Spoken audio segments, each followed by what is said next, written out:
चर वाले रैखिक समीकरण।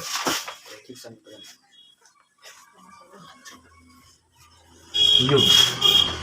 देखिए हम लोग 9th क्लास में पढ़कर आगे बढ़े सिर्फ रैखिक समीकरण को। किसको पढ़े? रैखिक समीकरण को पढ़े। अब यहाँ क्या होता है, आप लोग चर अचर जानते हैं। चर किसे कहते हैं? अब आराम से बैठो। चर अचर जानते हैं। चर क्या होता है, अचर क्या होता है ना? जैसे आप कहते हैं यह क्या लिखा हुआ बच्चा? x 6x लिखा हुआ है, तो कहेंगे ये कौन सा पद है? चर पद है या अचर पद है? तो आप बोलोगे यह चर पद है, जिसमें x y z की मात्रा जुड़ जाती है, उसे हम लोग कहते हैं चर पद। 9th क्लास में पढ़े हैं चर पद अचर पद। जैसे 6 + 5, कहेंगे इसमें चर पद कौन है और अचर पद कौन है? तो आपका जवाब क्या होगा? 6x का पद क्या होगा? चर पद, और 5 क्या होगा? अचर पद होगा।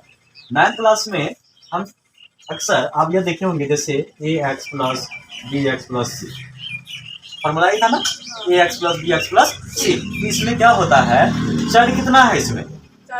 चर की संख्या क्या है? सिर्फ x का है ना। चर में सिर्फ क्या है? x है।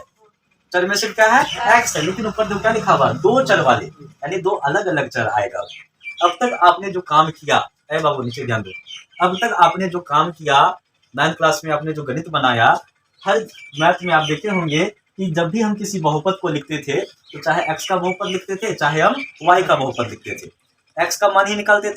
y का मान आपने निकाला, बहुपद में नहीं निकाला, बस किसका मान निकाला?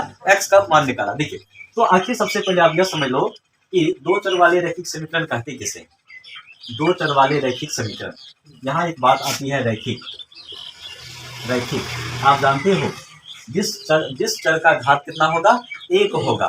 चर का घात, जैसे यहाँ लिखा हुआ 6x + 5, चर कौन है इसमें? 6x है, और इसका जो घात है वह घात कितना है? 1 है। यानी जब किसी का घात 1 होता है उसे हम रैखिक कहते हैं। क्या कहते हैं? रैखिक। जब 2 होगा तो द्विघात, 3 होगा तो द्विघात, जब 1 होगा तो रैखिक कहा जाता है। क्या कहा जाता है? रैखिक। तो एक बात तो यहाँ स्पष्ट कर दिया गया है कि यहाँ जो भी बहुपद आएगा सभी का घात कितना होगा? 1 होगा।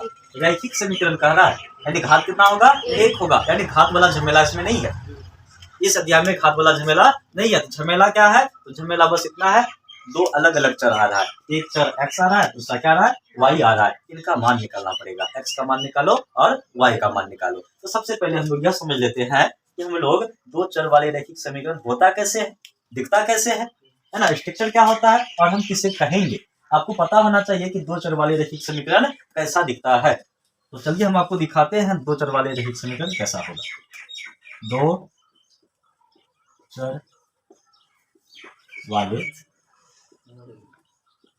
रैखिक समीकरण बहुत आसान कॉन्सेप्ट है, आप इसको पढ़ के आगे बढ़े। कक्षा 9 में इसको आप बहुपद पढ़े हो ना, समीकरण पढ़े हो ना, बहुपद समीकरण आप पढ़े हैं। इसमें बस क्या हो रहा है, एक चर के बदले दो चर का यूज हो रहा है। एक चर के बदले कितना हो रहा है? दो चर। देखिए कहता है, अगर समीकरण का जो स्ट्रक्चर होगा वो कैसा होगा? देखिए, अगर समीकरण ax + by बदल गया, ax + by + c के रूप में हो, ax + by + c के रूप में हो, यानी बराबर किसके रूप में हो? 0। ax + by + c = क्या हो? 0 हो। जहां a b और c क्या होना चाहिए? तो वास्तविक संख्या होना चाहिए। क्या होना चाहिए बच्चा? वास्तविक संख्या होना चाहिए। जहां a b c क्या होना चाहिए? हमारा वास्तविक संख्या होना चाहिए। वास्तविक संख्या होना चाहिए, समझिएगा इस बात को। इससे पहले हम जिस बहुपद पे काम करके आगे बढ़े हैं, इससे पहले हम जिस बहुपद पे काम करते थे, जिस बहुपद पे काम किए, उसका जो स्ट्रक्चर हुआ करता था वो होता था ax + bx + c, ये होता था। लेकिन यहाँ पे क्या हुआ, जैसे ही हम चर की संख्या बढ़ाते हैं, 1 से 2 चर लेके आते हैं, एक x में चर है और एक किस में चर है? y में चर है। एक चर x में है और दूसरा चर किस में है? y में चर है ना। और इसमें लगी हुई a b c, यह किसको दिखाता है? तो एक वास्तविक, यानी इसे ध्यान दो, इसमें लगा हुआ a b c यह किसको दिखाता है? तो यह एक वास्तविक संख्या को दिखाता है। देखो, अब बात यह है कि मान लो कि अगर मैं a को 0 कर देता हूँ, a को क्या कर देता हूँ? 0। तो क्या होगा? 0 × x, plus B Y plus C, ये वाला पद हमारा क्या हो जाएगा, शून्य हो जाएगा। शून्य क्या हो जाएगा, एक्स क्या हो जाएगा बच्चा, शून्य हो जाएगा। तो फिर तो मेरे पास एक ही चर बचा। कितना चर बचा, एक ही चर बचा। लेकिन हमें चाहिए कितना चर, दो चर। कितना चाहिए, दो चर। यानी कि ना तो हमारा ए कभी शून्य होगा, ना कभी बी हमारा क्या होगा, शून्य होगा। तो हम कह सकते हैं जहाँ पे ए और बी शून्य नहीं होना चाहिए, अगर इन दोनों में कोई शून्य हो गया, सपोज मैंने आपको कह दिया ए एक्स प्लस बी को कर दिया मैं 0, बी को क्या कर दिया 0, यानी कि y का जो गुणज है अगर मैं शून्य ले लेता हूँ, y का गुणज का लेने पे, शून्य लेने पे, तो ये पूरा पद क्या हो जाएगा, शून्य हो जाएगा। फिर मेरे पास बचेगा क्या, सिर्फ c बचा। तो चर सिर्फ आया क्या, x आया। चर सिर्फ क्या आया, x आया। यानी बहुपद बनाने के लिए हमें b को हमेशा एक वास्तविक संख्या रखना पड़ेगा, है ना। शून्य वह कभी भी नहीं आना चाहिए, तभी तो हमारा दो चर आएगा x और y। अगर इसका शून्य, x का शून्य शून्य कर देंगे तो यह x को शून्य कर देगा, y का शून्य को शून्य कर देंगे, यह y को क्या कर देगा, शून्य कर देगा, है ना। अगर यह इस रूप में है, देखो यदि समीकरण A X plus B Y plus C equal to 0, जहाँ ए बी सी एक वास्तविक संख्या हो और ए बी 0 ना हो, तो यह क्या कहलाता है, दो चर वाले रैखिक समीकरण। तो यह कहलाता है दो चर वाले रैखिक समीकरण कहलाता है।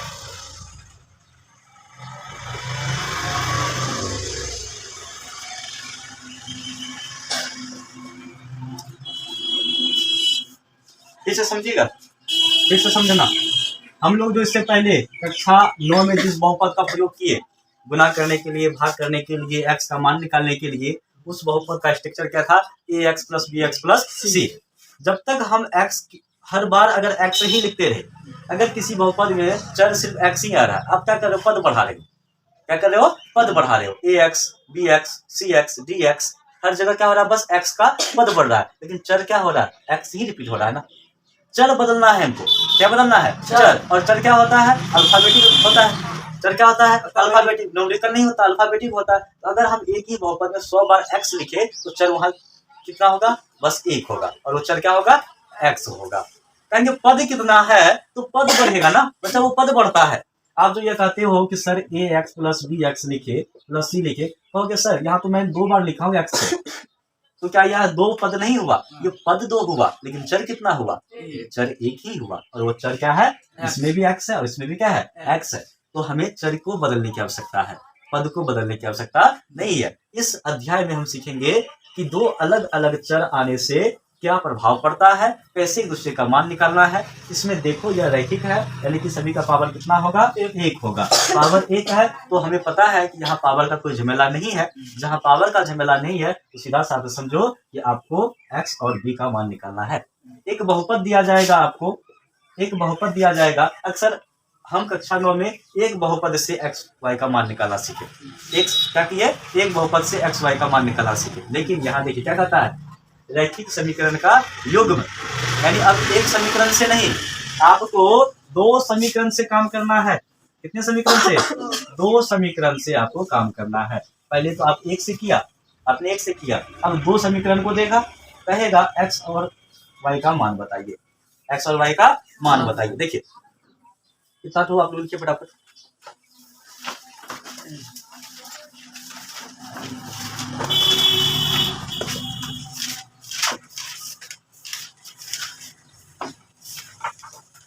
क्या आपको नहीं लिखिए,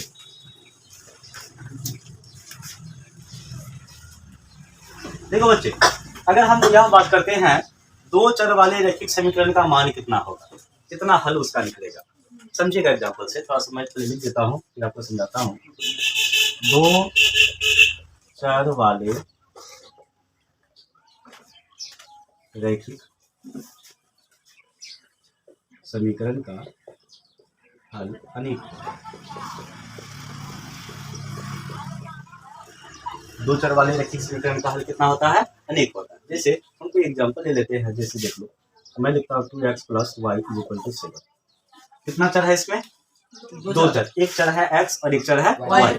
मैंने एक समीकरण लिया, मैंने क्या किया, एक समीकरण लिया, और ये 2 चर वाले रैखिक समीकरण है। कैसे कहोगे कि ये रैखिक है, तो सर इसका भी पावर कितना है, 1, और इसका भी पावर कितना है, 1 है। पावर दोनों का क्या है, एक है। तो जिस समीकरण का पावर एक हो, अधिकतम घात एक हो, उसे हम लोग रैखिक समीकरण कहते हैं। कहते हैं या नहीं कहते हैं? उससे हम क्या कहते हैं, रैखिक समीकरण कहते हैं। अब देखो जब इस तरह का प्रश्न आता है, इसका हल कैसे होगा, वही चीज आपको सीखना है। और आप यह सीख कर आए हैं कि दो यहाँ पे x है और यहाँ क्या है, y है। तो इसका सबसे पहला काम क्या होता है, इन दोनों चर में से किसी एक चर को आप दूसरी साइड भेज दो। आपके पास दो चर है, दो चर में किसी एक चर को क्या करो, दूसरे साइड भेज दो। सपोज कि मैंने 2x को इधर रखा और y को मैंने दूसरे साइड भेज दिया। तो प्लस में था कि क्या हो गया, माइनस में हो गया। अब याद करो आप क्या करते थे, मान रखने पर क्या करते थे, मान रखने पर। अब आप जितना मान रखोगे उतना x का मान आएगा। आप जितना मान रखोगे उतना क्या करेगा, x का मान आएगा। 75 बार लिखो। आपका मन है कि मैं y को उधर नहीं भेजूंगा, 2x को भेजूंगा, तो भेज दो ना, कोई दिक्कत नहीं है, कोई तुमको कुछ नहीं कहेगा। देखिए हम y को यहाँ रख लिए और 7 को उधर का 7 माइनस 2x कर दिए। जबकि आप समीकरण को हल करेंगे ना, तो कोशिश करो कि जितना ज्यादा हो कैलकुलेशन कम करे, जितना ज्यादा क्या हो कैलकुलेशन कम करे। जैसे यहाँ देखिए 2x को रखे, x का मान निकलेगा तो 2 कहाँ चला जाएगा, बट्टा में। कहाँ जाएगा, बट्टा में जाएगा। लेकिन यहाँ पे क्या हुआ, x का मान रखेंगे तो डायरेक्ट y का मान निकलेगा, x का मान रखेंगे डायरेक्ट क्या होगा, y का मान निकलेगा। इसमें कोई रिक्वायर्ड नहीं होता कि तुम यही मान रखो। प्रश्न नहीं कहता है कि x पे यही मान रखिए, यहाँ पे आपकी बुद्धि का इस्तेमाल होना है। इसका इस्तेमाल होगा बुद्धि का। यह एक समीकरण दिया था, एक समीकरण दिया 2x + y = 7। कहा इस समीकरण से x और y का मान बताइए।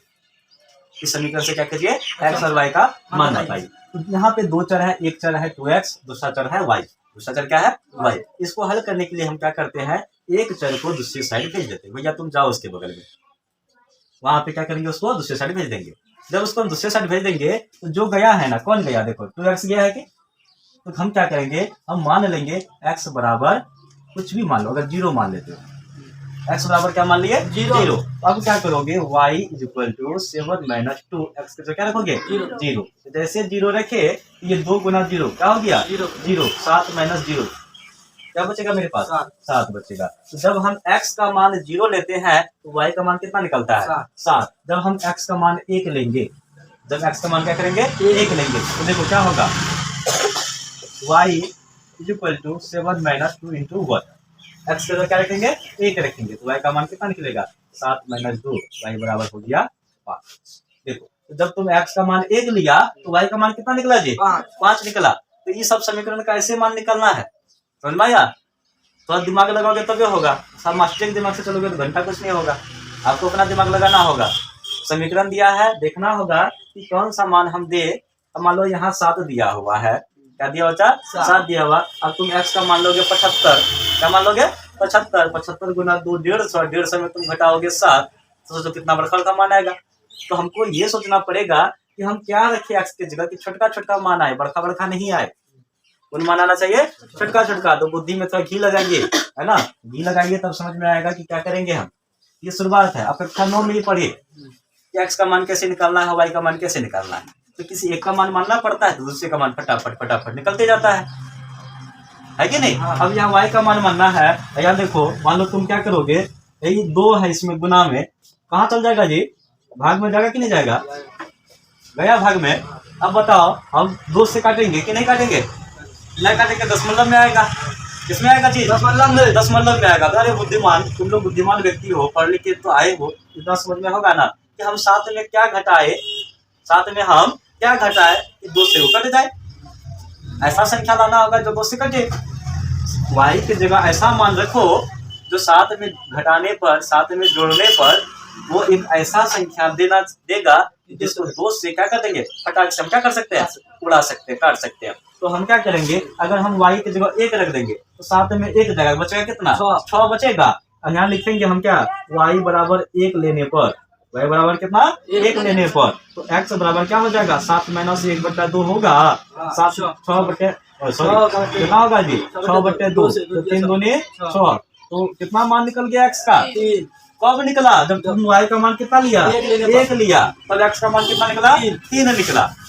तो यही बुद्धिमानी तुमको करना होगा। अब मान लो हमको दूसरा मान लेना है, अब यहाँ तो y का ही मान लेना होगा। अब मान लो y का मान हम 2 ले लेते हैं, तो 7 में 2 जगह बचेगा 5, बचेगा कितना, 5। 2 से भाग दोगे तो बचेगा 2.5, और 2.5 ग्राफ में खोजोगे तो ग्राफ में जल्दी मिलेगा। मिलेगा तो बुद्धि काम करेगा नहीं, बुद्धि भ्रष्ट हो जाएगा वहां पे। तो एक ऐसा मान ले लो कि इसको घटाने पे 2 से पूरा पूरा कट जाए, 10 मतलब में न आए, तो 2 के बदले ले लो क्या 3, क्या ले लो 3 ले लोगे, तो 7 में 3 गया, 7 में 3 गया, बचा कितना 4, 4/2 काट देंगे, बचेगा कितना। तो देखो अब जब हम एक्स वाई का एक टेबल बना लेते हैं, एक्स वाई का क्या करेंगे टेबल बना लेंगे। जब तुम y का मान, यहाँ देखो बच्चा, जब तुम y का मान 1 लिया तो x का मान कितना निकल के आया 3 निकल के आया। जब y का मान 3 लिया, x का मान कितना निकल गया 2 निकल गया। x का मान कितना निकल गया 2। इधर आ जाओ, देखो x y का ऐसे टेबल बना लीजिए, बना लिए जजमान, बना लिए। y का मान कितना, x का मान देखिए क्या रखे थे 0, तो y का मान कितना आया था 7 आया था। x का मान कितना रखे थे 1, तो y का मान कितना आया था 5 आया था। अरे बच्चों यह चीज हम सीखे थे कक्षा 9 में ही, यह 10 का नहीं है, इस चैप्टर का नहीं है, बस एक डेमो के तौर पे आपको दिखाया गया कि मान कैसे निकलना है, मान कैसे निकलना है। अब देखो कहता है क्या, ये जो x0 y7 1 5 आया है, यहाँ पे जो हमारा मान आया है, क्या यह रैखिक समीकरण का हल है। नहीं विश्वास होता है तो आगे काम कीजिए, इस मान को उठा के वहां रख कर देखिए, इस मान को क्या कीजिए उठाकर रख कर देखिए। देखो x का मान क्या है 0, y का मान कितना है 7, x का मान यहाँ रखेंगे 0, y का मान क्या रखेंगे 7, 2 गुना 0 0 हुआ प्लस 7 बराबर क्या हुआ 7। समीकरण हल कब होता है, जब left and right side, left and right side दोनों क्या हो जाएगा बराबर, दोनों का वजन क्या हो जाएगा बराबर, तो कहेंगे समीकरण संतुलित है। अगर एक तरफ 4 किलो, एक तरफ 5 किलो हुआ तो क्या होगा, डंडी ऊपर नीचे असंतुलित हो जाएगा। 4 किलो में 4 किलो देंगे तब वो क्या होगा संतुलित होगा। यानी कि आप जो मान निकाल रहे हो उस मान को समीकरण पे बैठाने पे जो मान समीकरण में पहले से दिया गया है उसके बराबर होना चाहिए। अगर वो बराबर नहीं हो रहा है इसका मतलब आपका मान गलत निकला है। तब आप अपना कैलकुलेशन चेक कीजिए, जो तुम काटे कुटे हो फटाफट किए हो उसमें तुम चेक करो कि कहाँ गलती हुआ है। अगर तुम्हारा मान रखने पे वो संतुष्ट हो जाता है, सामने वाला कहता है कि हाँ मेरे बराबर आ गया है, तब आपका मान सही है। x का मान कितना है बच्चा 1 और y का मान कितना है 5, तो हम क्या करते हैं x की जगह क्या ले लेते हैं 1 और y की जगह क्या लेते हैं 5। देखो 2 गुना 1 2 हुआ, जोड़ 5 2 5 कितना हुआ 7, तो 7 के बराबर क्या हो गया 7 हो गया, हुआ कि नहीं हुआ 7 के बराबर 7। यानी कि यह मान हमारा जो है x और y का, यह समीकरण का एक हल है। समीकरण का क्या है एक हल है। ये सारा चीज जो आप देख रहे हो यह कक्षा 9 का था, और इसमें बस आपने किया क्या एक ही समीकरण को लेके आगे बढ़ा ना। कितना समीकरण को एक, यहाँ बस क्या किए हैं x का निकाले, यहाँ y का निकाले, x का निकाले किसका निकाले है y का निकाले। कोई दिक्कत है क्या नहीं है। लेकिन जब हम आगे बढ़ेंगे तो अब चीजें बदलेगी। अब क्या होगा चीजें बदलेगी, बदलेगी क्या पता है, यहाँ क्या कह रहा है रैखिक समीकरण का युग्म। युग्म का मतलब होता है जोड़ा। युग्म मतलब क्या होता है जैसे पति पत्नी का जोड़ा है। अभी शादी ब्याह का लगन चल रहा है, कितना शादी ब्याह हो रहा है, तो 1 से क्या हो रहे हैं 2, 1 से हो रहे हैं 2, फिर हो जाएंगे 2 से 4, 4 से 8 नहीं होगा, अपना गलत बात है, उतना नहीं होना चाहिए। हम 2 हमारे 4, तुम 4 करेगा 1, दूसरे का क्या है तुम बोझ बढ़ा रहा है, गलत इन्फॉर्मेशन फैलाता है। देखिए यहाँ तक समझ में आई बात को। यह सब चीज हम लोग कक्षा 9 में पढ़ के आगे बढ़े थे। x का मान कैसे निकालना है, y का मान कैसे निकालना है। अब इसको हम ग्राफ में अगर उतारे, इसमें कैसे उतारे ग्राफ में, चलिए इस वाले का हम ग्राफ बनाते हैं, समझिएगा।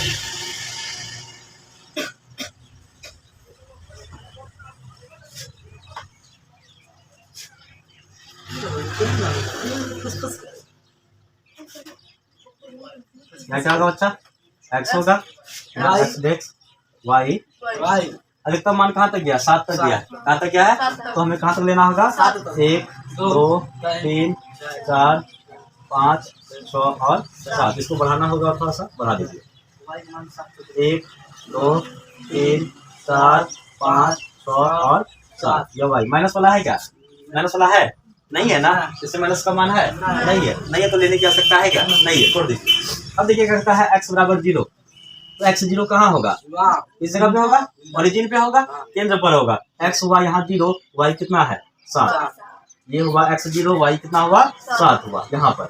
दूसरा मान देखिए कितना है x है 1, x कितना है 1 और y कितना है हमारा 5 है। x है 1 और y हमारा क्या है 5 है। इसके सामने आमने सामने बिंदु लगाना है। क्या करना है? आमने सामने बिंदु लगाना है। अगर और कोई मान अगर आप ले लेते हो समझने के लिए, अगर हम x का मान ले लेते हैं, क्या ले लेंगे बच्चा? अगर हम x का मान लेते हैं 2, कितना ले लेते हैं 2, यही से करके देखिए शॉर्टकट में। x का मान अगर 2 लेते हैं तो y का मान कितना हो जाएगा? 2 दूनी 4, 2 दूनी 4, y का मान निकलेगा 3, y का मान कितना निकलेगा? 3 निकलेगा। देखिए x लिए हम 2, y का मान कितना निकला? 3। x है हमारा कहाँ यहाँ 2, y कहाँ है यहाँ पे 3, इसके सामने लगेगा ना। तो आप देखो यहाँ पे जितनी भी बिंदु आ रही है वह सभी का सभी एक सरल रेखा का निर्माण करेगा। इसका निर्माण करेगा? सरल रेखा का निर्माण करेगा। इसलिए इसका अनेकों हल हो सकता है। कितना होगा? अनेकों हल होगा। तो यह थी हमारी मोटा तौर पे कक्षा 9 की कुछ बातें थी, जहां से हम लोग अब आगे बढ़ेंगे अपने अध्याय में दो चर वाले रैखिक समीकरण के युग में। कहाँ बढ़ेंगे? दो चर वाली। तो इसमें बस आपको समझना था, उतारना कुछ नहीं था। अगर आप उतारना चाहते तो वीडियो के माध्यम से उतार लीजिएगा।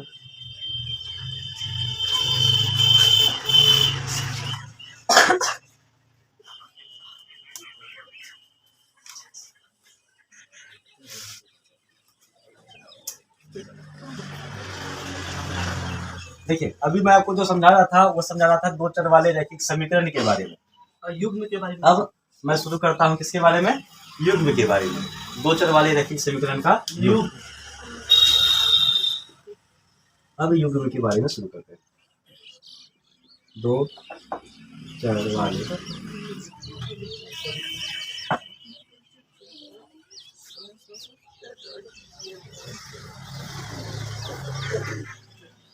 दो चर वाले रैखिक समीकरण युग्म। एक चर वाला रैखिक समीकरण कैसे होता है, यानी दो चर वाले रैखिक समीकरण को कैसे लिखते हैं? हम लिखते हैं ax plus by plus c। यह एक क्या है? दो चर वाले रैखिक समीकरण। लेकिन हमें चाहिए क्या? इसका जोड़ा। कैसे बच्चा? जोड़ा। उसको हम लिखेंगे फिर यही चीज ax plus by plus c लिखेंगे ना। लेकिन देखो दोनों एक ही चीज हो गया। जहाँ a का मान पहला समीकरण में जो संख्या आएगी वही संख्या यहाँ रिपीट हो जाएगा, तो यह संख्या एक नहीं होता, यह क्या होता है? अलग अलग। इसलिए हम इसको आइडेंटिफाई करने के लिए a1 b1 a2 b2 कर देते हैं। क्या कर देंगे? a1 b1 b1 a2 और b2। और यहाँ हमारा क्या होगा? c तो हमेशा अलग होता ही है। इक्वल क्या करना है? 0 करना है। इक्वल क्या करना है? 0। और मैंने आपको बताया था कि जहाँ पे a और b 0 नहीं होना चाहिए, a और b 0 नहीं। अगर बच्चा एक बात समझ लो ध्यान से आप लोग कि अगर a और b अगर इसको हम 0 कर दिए तो ये पूरा पद क्या होगा? शून्य हो जाएगा। पूरा पद क्या होगा? शून्य। अब देखो यहाँ पे क्या है? a b c एक संख्या को दिखाता है। किसको दिखाता है? संख्या को, जो x और y से गुना करके रखता है। अब जानते हैं कि शून्य एक ऐसी संख्या है कि उसको किसी से गुना करो सभी को शून्य कर देगा। मान लो एक बड़ा सा पहाड़ है, एक बड़ा सा क्या है? पहाड़ है। इसको मैं 0 से गुना किया तो बताओ पहाड़ क्या होगा? 0। पहाड़ हो जाएगा शून्य। पहाड़ क्या हो गया? शून्य हो गया। ये इतना खराब आदमी है, इसको किसी से गुना करो क्या कर देता है? उसको 0 कर देता है। बहुत अगला है, पगलाइट है। बताओ सबको 0 करता है। जो भी मेरे करीब आओगे ना कहता है तुम मेरे इतने करीब मत आओ मैं तुम्हें बर्बाद कर दूंगी, वही है 0। इसके करीब जो आता है सबको क्या कर देता है? शून्य कर देता है। अब मान किसी के पास 10 रुपए है, किसी के पास क्या है? 10 रुपए, तो आ गया शून्य के संपर्क में। किसके संपर्क में? तो उसको क्या कर दिया? ये शून्य कर दिया। वही यही से डायलॉग बना है, तुम मेरे इतने करीब मत आओ मैं तुम्हें बर्बाद कर दूंगी। कहता मैं बर्बाद होना चाहता हूँ। कहता लो भैया कर दिए 0। आओगे लो है। ये देखो यही से तो डायलॉग सब निकलती है ना। देखो ना रियल लाइफ में यहाँ दिख रहा है डायलॉग। 0 क्या करती है? तुम मेरे इतने करीब मत आओ मैं तुम्हें क्या कर दूंगी? बर्बाद। 10 कहता मैं बर्बाद होना चाहता हूँ। कहता ठीक है तुम्हारे शौक आओ। जैसे आया रिजल्ट क्या मिला? 0। क्या हो गया? मन को तसल्ली मिला। तो वही बात यहाँ समझिए कि अगर मैं किसी के साथ भी जो एक पहाड़ को शून्य कर सकता है उसके सामने x और y क्या है? कुछ है।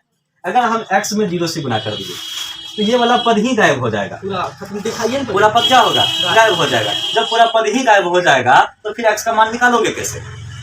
आपको दो चर चाहिए ना, हर हालत में हमें x और y चाहिए ही चाहिए। क्या चाहिए? x और y चाहिए। अगर हम एक पद को ही गायब कर दिए, x को ही गायब कर दिए तो जो दो चर का मान निकला ये तो हमेशा एक ही चर का मान देगा। कितना चर का मान देगा? एक ही चर का। इसलिए हर हालत में किसी शर्त पर a1 b1 और a2 b2 यह 0 नहीं होना चाहिए। यह 0 कभी भी नहीं होना चाहिए। अगर 0 हो गया तो हमारा पद ही गायब हो जाएगा। हमारा पद क्या होगा बच्चा, यह हो जाएगा। यह दो चर वाले रैखिक समीकरण, दो चर वाले रैखिक समीकरण का यह मूल रूप है। अब इनसे ही हम काम करेंगे, है ना, दो चर वाले रैखिक समीकरण। अब देखते हैं, आप जो चीज नोटिस किए होंगे, इससे पहले जो मैं आपको समझा रहा था, दो चर वाले रैखिक समीकरण लेके, लेकिन उसका युग में नहीं लिए थे, जोड़ा लिए थे। अब ये मैंने जो आपको मान निकाल के दिया, ग्राफ बनाया, बस एक ही समीकरण से काम किए कि कितना समीकरण से काम किए? अरे बोलो, मुंह में क्या सांप काट लिया है? अभी जो आपको मैं बता रहा था, कितना समीकरण से बता रहा था? एक ही समीकरण से एक्स वाई का मान निकाल रहा था। लेकिन यहाँ पे देखिए, जब भी आप बात करते हैं दो चर वाले रैखिक समीकरण का, तो समीकरण दो ठो आएगा। समीकरण क्या आएगा? दो ठो। एक समीकरण से काम नहीं होगा, आपको दो समीकरण देगा, दो समीकरण से आपको काम करना है। कितना समीकरण से? दो समीकरण से आपको काम करना है। देखिए, तो जब एक समीकरण से हम काम कर रहे थे, आप दिन भर बैठ के, पूरी जिंदगी भर बैठ के एक्स वाई का मान बैठाते जाओ, वो मान देता जाएगा। समझाया? एक समीकरण में, जैसे यह एक रैखिक समीकरण है, यह क्या है? दो चर वाले रैखिक समीकरण। हम क्या करते हैं, जैसे यह इस रूप में भी हमें दिया जाता है, अक्सर हमें इसी रूप में दिया जाता है, X plus B Y equal to C के रूप में दिया जाता है। सी मतलब संख्या होता है, अचर पद होता है। जैसे 2x प्लस 3y बराबर 5, सी को बाहर ढकेला, सी को कहाँ ढकेला? बाहर ढकेला। अब इसे क्या करता है, एक्स वाई का मान निकालिए। एक्स वाई का क्या कीजिए? मान निकालिए। हम क्या करते हैं, किसी एक को इधर रख लेते हैं, बाकी उस दूसरे को उधर भेज देते हैं। एक्स बराबर 5 माइनस 3y/2। अब इस जगह पे आप 1 लाख मान डालो, 1 लाख बार वो मान दे देगा, कट जाएगा, घट जाएगा, हर कुछ कर लेगा वो। तुम पूरी जिंदगी इसको मान बैठाते रहो, या मान तुमको देता रहेगा। फिर से मैं बोल रहा हूँ, ध्यान से देखिएगा। यह एक दो चर वाले रैखिक समीकरण है। कितना है? दो चर वाले रैखिक समीकरण। क्योंकि समीकरण की संख्या कितना है? बस एक ही समीकरण से हम काम किए ना। कितना समीकरण से? एक ही समीकरण। दूसरा कोई समीकरण है? नहीं है। तो एक समीकरण पे तुम चाहे जितना भी मान बैठाओ, वो मान हमेशा देता रहेगा। इसका अनेकों मान निकलेगा, एक दो नहीं, अनेकों मान निकलेगा। लेकिन जैसे ही हम समीकरण का युग्म लेते हैं, उनका जोड़ा बनाते हैं, क्या करते हैं? जोड़ा बनाते हैं। अब यह एक दूसरे से जुड़ चुका है, यह दोनों क्या एक दूसरे से जुड़ गया, तो अब इनका जो मान निकलेगा, कहीं इनके जैसा मान वो नहीं देगा। इनका दो चर वाले रैखिक समीकरण का युग्म की जो हल की संख्या होती है, इनका हलों की संख्या अनेकों होगा। हलों की संख्या कितना होगा? अनेकों। लेकिन जब दो रैखिक समीकरण को एक साथ लेकर हम बनाते हैं, तो हलों की संख्या वह निर्धारित हो जाती है। वह क्या जाती है? निर्धारित हो जाती है। तो कितने प्रकार पे निर्धारित होगी, कितने तरह का हल देंगे, उस चीज को समझते हैं। यानी जब हम देखो, अभी तक चैप्टर का शुरुआत नहीं हुआ, चैप्टर मतलब एक्सरसाइज शुरू नहीं हुआ, चैप्टर शुरू हुआ है। समझ पा रहे कुछ आप? हाँ। मैंने चैप्टर शुरू किया, एक्सरसाइज नहीं शुरू किया, प्रश्नावली शुरू नहीं हुआ है। ये दो चर वाले रैखिक समीकरण का अध्याय शुरू हुआ है। तो उसमें कुछ चीजें आपको बता देता हूँ कि आप कुछ चीजें को भूल चुके हो, कुछ चीजें को आपके दिमाग से निकल गया, तो उसको एक बार आप याद कर लो, तो आगे बढ़ने में थोड़ी क्या होती है? आसानी होती है। आप एक दो चर वाले रैखिक समीकरण को पहले भी देखे थे, जिसका रूप होता है ax plus B Y plus C. इस चीज से आप एक्स वाई का मान, अनेकों मान निकाल सकते हो। लेकिन इस अध्याय में कहता है कि हम आपको एक समीकरण से इजाजत नहीं देंगे, हम आपको दो समीकरण देंगे। कितना समीकरण देंगे? दो समीकरण देंगे। उन दो समीकरण से आपको मान निकालना है, मान आपको बैठाना है। तो उनके लिए हमें क्या करना चाहिए? देखिए, तो कहता है क्या, जब एक रैखिक समीकरण था, जब कितना था रैखिक समीकरण? एक रैखिक समीकरण था, तो उनका अनेकों हल था। कितना हल था बच्चा? अनेकों हल था। लेकिन जब हम उसका युग्म को लेके आगे बढ़ते हैं, तो इनका हल की संख्या लिमिट हो जाता है। जैसे आप इससे पहले जो रैखिक समीकरण बना रहे थे, आपका जो मन हो रहा था वाई का मान ले रहे थे, जो मन हो रहा था एक्स का मान ले रहे थे, और वह हर बार मान दे ही देता था। तुम जितना बार डालोगे उतना बार वो मान दे देगा। लेकिन यहाँ पे ऐसा कंडीशन नहीं होता है। कोई समीकरण ऐसा बनेगा जो आपको बहुत सारा मान दे सकता है, कुछ ऐसा बनेगा एक भी मान नहीं देगा। तुम चाहे कितना भी कोशिश कर लो एक्स और वाई का मान बैठाने का, ना तो वो कटेगा, ना छटेगा, ना घटेगा। घटने का तो घट जाएगा, लेकिन वो कटेगा ही नहीं कभी। तो कुछ समीकरण ऐसे भी होते हैं। तो इसमें कुल मुख्य रूप से तीन तरह के समीकरण बनते हैं। कितने समीकरण बनते हैं? दो चर वाले रैखिक समीकरण युग्म के हल।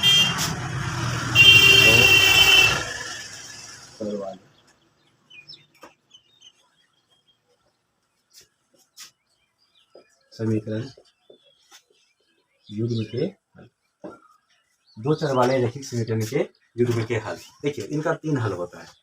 कितना हल होता है? 3 हल। पहला एक ऐसा समीकरण बनेगा जिसका अनेकों हल होगा। जिस तरह से वहां पे आपने देखा एक समीकरण में लेके आगे बढ़ा और उसका अनेकों हल हुआ। हम जितना मान बैठाएंगे उतना मान हमको देगा। यहाँ भी कोई समीकरण ऐसा बन जाएगा, इन दोनों में से कोई समीकरण ऐसा बन जाएगा कि जब उस पर तुम मान बैठाना शुरू करोगे वो भी तुमको अनेकों हल देगा। वो भी कितने हल देंगे? अनेकों हल देंगे, अनेकों हल देगा। कुछ समीकरण ऐसा होगा जो तुमको एक भी हल नहीं देगा।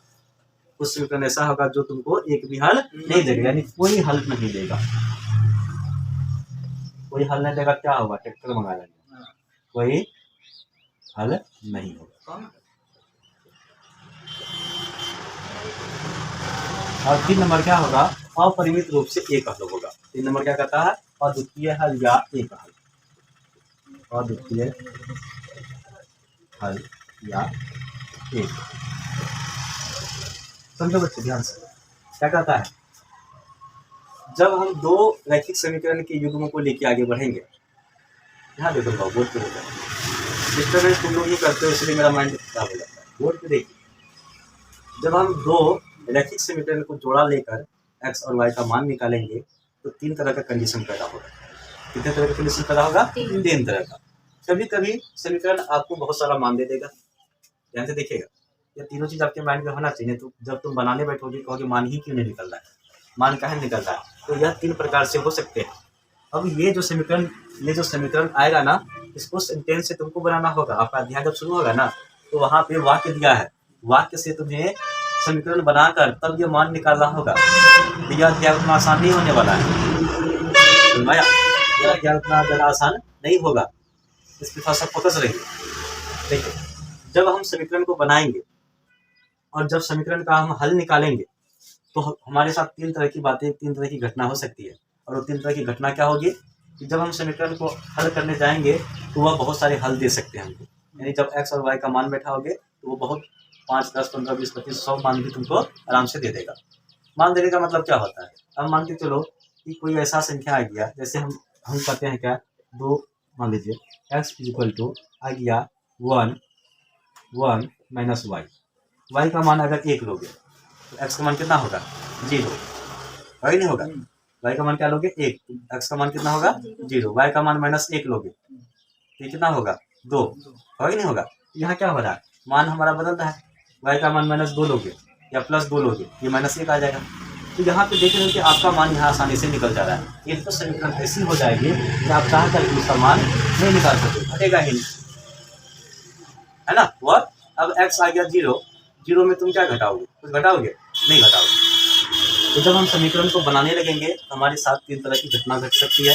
पहली घटना कि हमारा जो समीकरण होगा, समीकरण को जब हम सॉल्व करेंगे, सॉल्व करने के क्रम में हमारा जो मान होगा वह अनेकों मान हो सकता है। और दूसरा जो होगा उसका कोई मान नहीं निकलेगा। यानी तुम लाख कोशिश कर लो समीकरण को हल करने का, समीकरण हल ही नहीं होगा, समीकरण हल ही नहीं होगा। और तीसरा है वो हल तो होगा लेकिन एक ही मान देगा, एक मान x का देगा और एक मान किसका देगा? y का देगा। अनेकों हल से क्या अर्थ है? x का अनेकों मान देगा। अगर आप y का 1 से ज़्यादा मान बैठाते हो, मेरा मन हुआ एक समीकरण है, हम जैसे x का यहाँ देख रहे हो, x y का मान रखे थे ना, y का मान रखे तो x का दिया, फिर x का रखे तो y का दे दिया।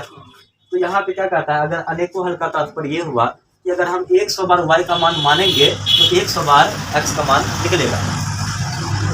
समझ क्या बोल रहे हैं? अगर हम 100 बार y का मान को मानते हैं अपने मन से तो y = 1, y = -1, y = 3, y = -3, तो जितना बार हम y का मान मानेंगे या x का मान मानेंगे तो दूसरा चरपद अपना मान बाहर कर देगा कि चलो अगर तुम कहते हो y -2 है तो हम x है तो चलो मेरा हो गया +2। जब हम एक मान डालेंगे दूसरा मान अपने आप फेंकेगा। इसी को कहते हैं क्या? अनेकों हल। इसे क्या कहा जाता है? अनेकों हल कहा जाता है ना? इसमें और भी कुछ चीज़ें हैं जो अगले अध्याय में जब हम बढ़ेंगे 3.2 में जाएंगे तो वहाँ इसको और ज़्यादा आपको समझना पड़ेगा।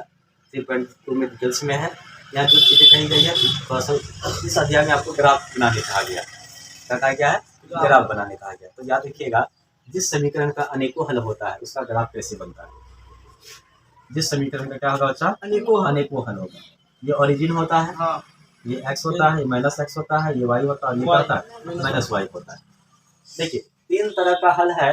कितना तरह का हल है? 3 तरह का। तो ग्राफ भी कितने तरह से बनेगा इसका? 3 तरह से बनेगा।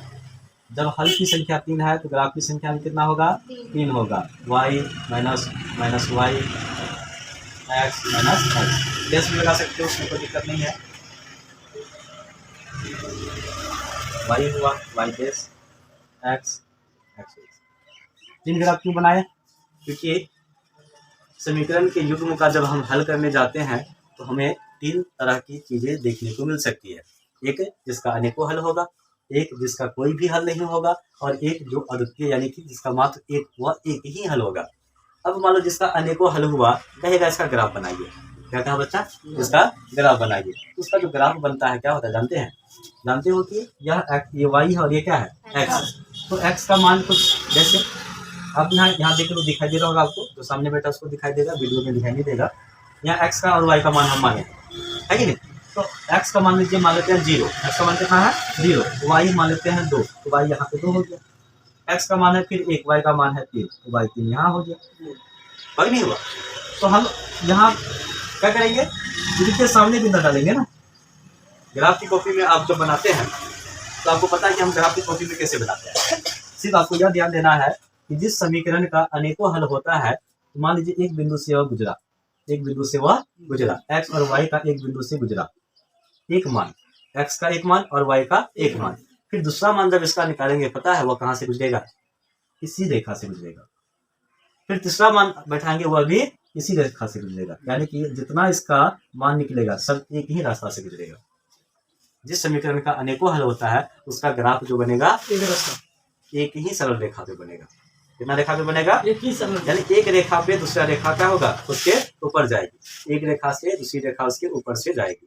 जितना बार मान रखिएगा, जितना बार मान आएगा, वह इसी के ऊपर से गुजरेगी।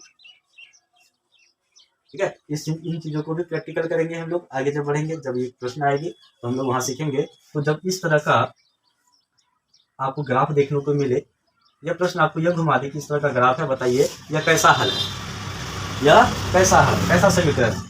ठीक है? इसे हम लोग कहते हैं संपाती। संपाती रेखा, जिनका अनेकों हल होता है। क्या कहते हैं इनको? संपाती। एक दूसरे के क्या है? यह संपाती। यानी जब एक दूसरे के ऊपर चढ़ के गुजरे, एक दूसरे के ऊपर चढ़ के गुजरे से क्या कहा जाता है? संपाती। देखिए, जिसका कोई हल नहीं होता है, जिस समीकरण का कोई भी हल नहीं होता है, उससे जाने वाली रेखा एक दूसरे के समांतर गुजरती है। ना तो टच करेगी, ना तो कहीं काटेगी, ना तो ऊपर चढ़ेगी, कुछ नहीं। बस क्या होगा? एक दूसरे के समांतर गुजरेगी, आमने सामने, समांतर। एक दूसरे के कैसा गुजरेगी? समांतर गुजरेगी। और जिसका एक हल होता है, जिसका क्या होता है? एक हल होता है, वह क्या करेगा? ग्राफ पर किसी एक बिंदु पर, ग्राफ में किसी एक बिंदु पर संख्या को काटेगा। किसी एक बिंदु पर किसको काटेगा? संख्या पर। कहाँ काटा? जिस जगह पे काटा, जिस बिंदु पे काटा, वही बिंदु उसका हल होगा। वही बिंदु उसका क्या होगा? हल। हल का मतलब जानते हैं ना? जब उस मान को हम समीकरण में बैठाएंगे तो समीकरण को क्या कर दे? संतुलित कर दे। समीकरण क्या करे? संतुलित कर दे। तो यहाँ तक मोटी मोटी बातें थी, अध्याय से जुड़ा हुआ। इनसे रिलेटेड चीजें और भी आगे होगा। अब हम बढ़ते हैं एक्सरसाइज 3.1 की तरफ। इसको नोट कीजिए। शुक्रिया। वीडियो पॉज कीजिए।